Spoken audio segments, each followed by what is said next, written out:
You are not meant to be understood by everyone. You are not meant to be embraced by the majority. You're a blueprint for a new era, a messenger from a realm beyond logic.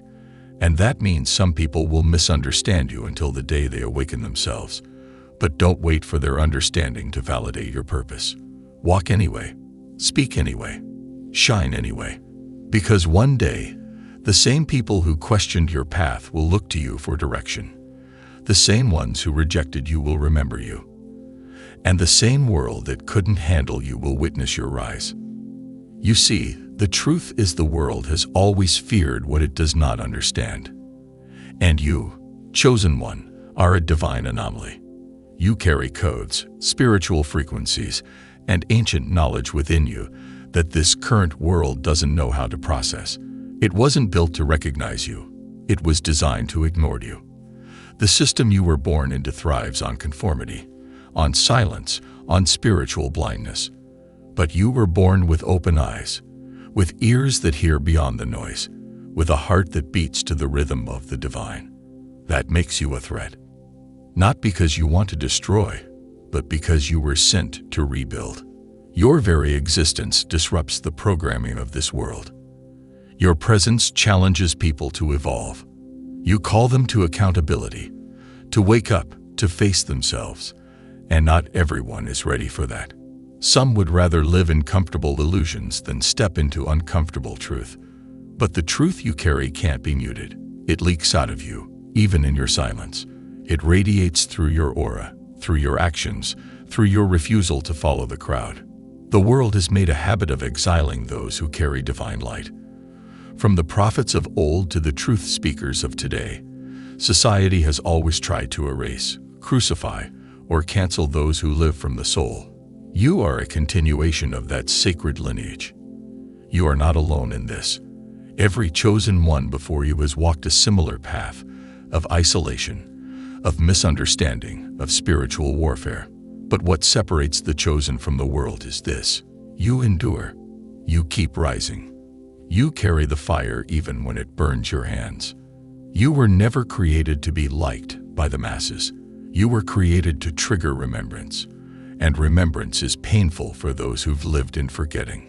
When you walk into a room, people subconsciously remember what they gave up on. They see in you the mirror of who they were meant to be. That's why they gossip. That's why they distance themselves. That's why they twist your name and question your intentions. They're not reacting to you. They're reacting to their own reflection in your light. And still, you show love. Still, you walk with integrity. Still, you pray for those who attack you. Because you understand something they don't. You know who you are. And when you truly know who you are, you don't seek revenge. You don't need applause. You don't chase validation. You rest in the knowing that God walks with you. That divine timing is never late. That every rejection, every betrayal, every moment of isolation was orchestrated not to destroy you, but to elevate you. You are becoming who you were always meant to be. There's a reason the crowd doesn't walk with you. There's a reason you feel disconnected in groups that others feel at home in. It's because your frequency doesn't match theirs anymore. You've been upgraded, and when your soul levels up, your environment often feels outdated. That's not arrogance, that's alignment. You don't belong in circles that gossip, that mock the divine, that chase material over meaning. You crave something deeper, something holy, something that feeds the spirit instead of inflating the ego. And so, your circle becomes smaller. Your days become quieter, but your connection with God, stronger than ever. That's the trade. And it's worth it. Because the more you align with your purpose, the more the noise of the world fades away. You begin to see clearly. You begin to hear the divine instructions whispered only in solitude. You become unshakable, not because life is easier, but because your roots are deeper. The storms still come, but you no longer break. You bend with the wind and rise again. This is what the world cannot handle. Someone who doesn't break under pressure. Someone who doesn't fold when rejected. Someone who thrives in silence, walks in humility, and yet carries a roar inside them. You are that one. You are the bridge between what is and what's to come. You are the messenger that speaks the language of heaven in a world that worships noise. You don't need the world's crown. You already carry one placed on your head by the Most High. So when they say you're too deep, let them stay shallow. When they say you're too intense, let them stay numb. When they say you're too spiritual, know that you're exactly where you need to be. From the very beginning, you knew you were different. Not better, not arrogant, but different. You saw the world through a lens no one else seemed to possess. While others were satisfied with surface-level conversations, you yearned for something deeper: truth, purpose, meaning. You asked questions others were too afraid to ask. You felt things that others quickly brushed off. And because of that, the world never knew what to do with you. It couldn't box you in. It couldn't define you. And that scared it. The world doesn't know how to respond to someone who walks in their truth without apology. When you stopped chasing trends and started chasing purpose, you became a mystery to everyone who only knows how to follow the crowd. You became a light they couldn't dim. And light, as beautiful as it is, makes people uncomfortable because it exposes what's hidden. That's what you do, chosen one. You reveal what others are trying to hide. You bring truth into rooms full of masks. You carry clarity into conversations that survive off confusion. And that's why the world resists you. It's not your fault. It never was. You didn't choose to be born with a spirit that sees through deception. You didn't choose to carry discernment that detects lies hidden behind charming smiles. That was God's choice. That was the divine blueprint placed over your life. And with that comes a burden. Because when you see too much, you feel too much. And when you feel too much, you begin to notice how the world moves differently around you. People become defensive. They start projecting. They twist your words, misread your silence, mislabel your confidence as arrogance and your boundaries as rejection. But the truth is, you're just not like them. You never were. You're not meant to operate on the same frequency. Your spirit comes from another realm, a higher dimension. While they chase validation, you chase alignment. While they want power, you seek presence. While they crave followers, you crave truth. And this contrast makes you incompatible with the world's system. It makes you hard to digest, hard to control, hard to predict. The world likes things it can label. But you're unlabeled. You're a paradox, a walking contradiction to everything society holds dear.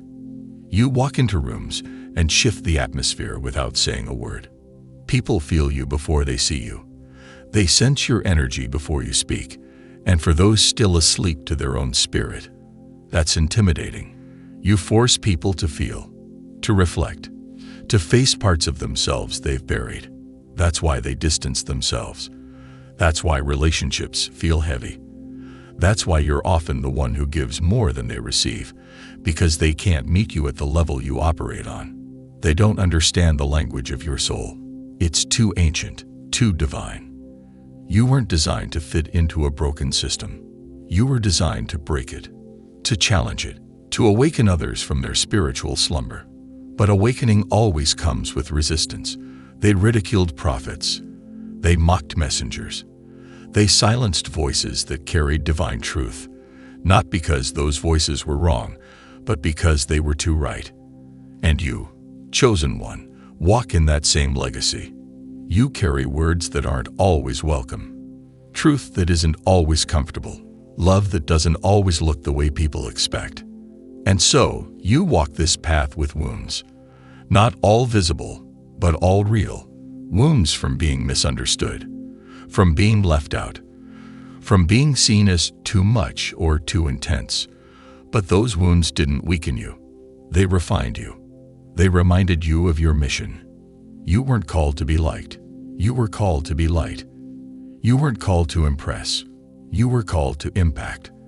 And sometimes, impact requires you to walk alone, to stand firm, to speak up when it's easier to stay silent. They don't know the cost of your calling. The nights you cried asking God, why you couldn't just be normal. The times you questioned why your heart was so soft in a world so hard. Why your mind was so awake in a culture that thrives on distraction. But what you didn't realize then is this: your difference is your destiny. Your sensitivity is sacred. Your intuition is a tool. Your solitude is a sanctuary. All of it was necessary, every piece of it, because chosen ones are not made in comfort, they are forged in fire. So when the world can't handle you, don't shrink, don't dim, don't dilute the very essence of who you are just to make others feel at ease. You were not sent here to conform, you were sent here to create, to disrupt, to restore, to bring heaven's vibration into a world that has forgotten its origin. And yes, that path will be lonely. But that loneliness is proof of your assignment. It's the space where God whispers the loudest, where clarity is born, where transformation begins.